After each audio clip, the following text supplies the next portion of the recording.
The Wig Seller Part One. In the heart of the Yoruba village of Ipitu, there was a bustling market filled with merchants selling fruits, vegetables, cloth, and various other goods. Amidst the vibrant market, there was a small but charming store that stood out from the rest. This was Adoni's Beautiful Wigs, owned by a young and enterprising woman named Adoni.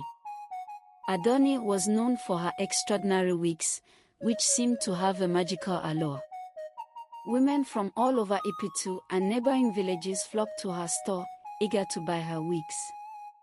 Adoni's wigs were unlike any others. They were so silky and shiny, and they seemed to enhance the beauty of anyone who wore them. Her store was always filled with customers, and her wigs never stayed on the shelf for long.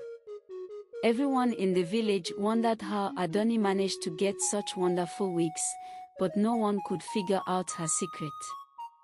The truth was that Adoni had a secret that she guarded closely. Her wigs were not just ordinary wigs, they came from a place beyond the ordinary world.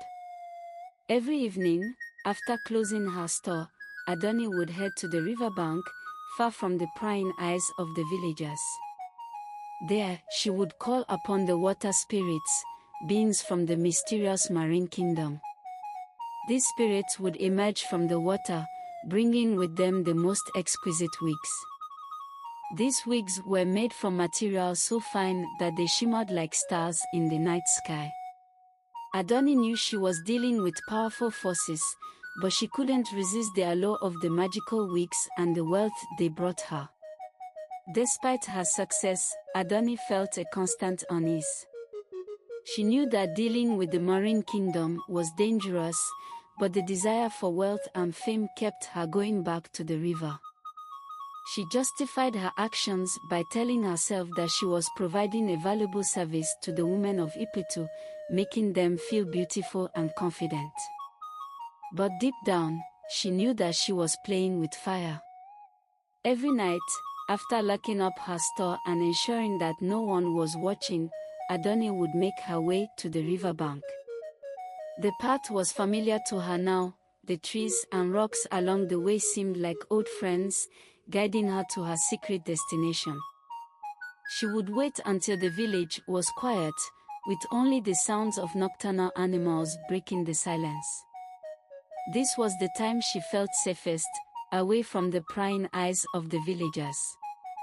At the riverbank, Adoni would stand by the water's edge and chant an ancient incantation that had been passed down through her family.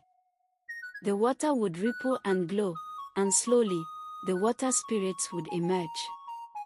These spirits were ethereal beings, with hair that flowed like liquid silver and eyes that shimmered like the moon. They would greet Adoni with whispers that sounded like the wind rustling through leaves. The spirits would bring out the wigs, each one more beautiful than the last. These wigs were not just beautiful, they were imbued with the magic of the marine kingdom. They had a life of their own, shimmering and changing colors in the moonlight. Adoni would take the wigs with a mix of awe and fear, knowing that she was dealing with powerful forces. The spirits warned her to be careful, but the lure of the wigs was too strong. Adoni would return to her store, her arms filled with the magical wigs. She would carefully place them on the shelves, ready for the next day's customers. Each wig seemed to radiate a glow of its own, drawing in anyone who looked at them. Adoni knew that her success came at a price, but she pushed the thought to the back of her mind. She was becoming more and more successful, and the wealth and admiration she received were hard to resist. But deep down, she knew that her secret would not remain hidden forever. As the days went by, Adoni's wigs became even more popular. Women from all over the region were talking about her store. It wasn't long before rumors started to spread. People began to wonder how Adoni managed to get such extraordinary wigs. Some said she had a secret supplier, while others believed she had a special talent for making wigs. Ayabo, one of Adoni's regular customers, couldn't stop talking about the wigs. "Have you seen the new wig I got from Adoni?" she asked her friends. "It's like nothing I've ever seen before. It's so soft and shiny, and it makes me feel so beautiful." Her friends nodded in agreement, each of them admiring their own wigs from Adoni's store. But not everyone was convinced.